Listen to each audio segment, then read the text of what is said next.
Another classmate who deserves a mention in these memoirs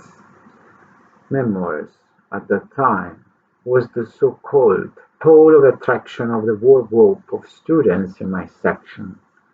He was modestly intelligent, and someone knew how to assert himself even with the most demanding teachers.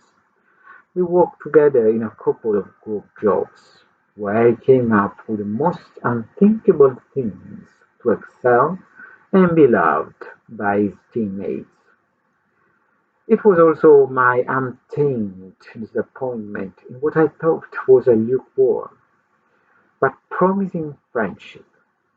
He didn't hesitate to form an exclusive group of the best, of which Georgia and Deborah also joined, and to exclude, to exclude me by his own account, perhaps because he was envious of my emerging scholastic results.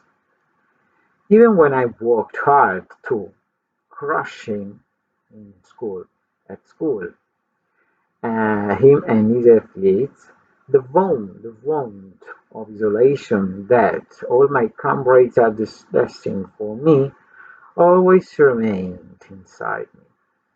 This sort of bad mood broke out during yet another group activity on Christmas Eve 1993, in which, to spite me, he tore a bad postcard of mine, written in English and combinable with the others that the group participants worked on. I burst into tears and got stubborn for not wanting to hear reason.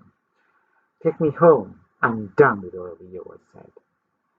My father, seeing me reduced to that state, made it his duty to vent his usual attack of anger, not against me, rare event, but against my unfortunate companion. He attacked me so brutally by phone, almost blaming him for an attempted murder against my emotional system, that he had a fit of tears and asked for forgiveness, only to exile me without the possibility of appeal the next day, in class, from any relationship with everything the rest of the school children. Not that it made too much difference to me. I would have been more afraid of a slaughter of blows for revenge, in the style of Philip, for example. Instead, that little episode of badly managed bad moon timed only a little more around me. The hood of abandonment and misunderstanding to which I saw myself destined in the future. Another classmate of mine, significant because I carried him with me since elementary school, was Marcelino, a child with visible mental retardation and also quite undisciplined and violent with his peers. For 3 years he was the mascot of our class, an unmanageable element, and of course for our teachers, a source of mockery and laughter for all the listless of the class. He almost always remained my constant best-mate, for the simple reason that he was quiet in my company and never bothered me.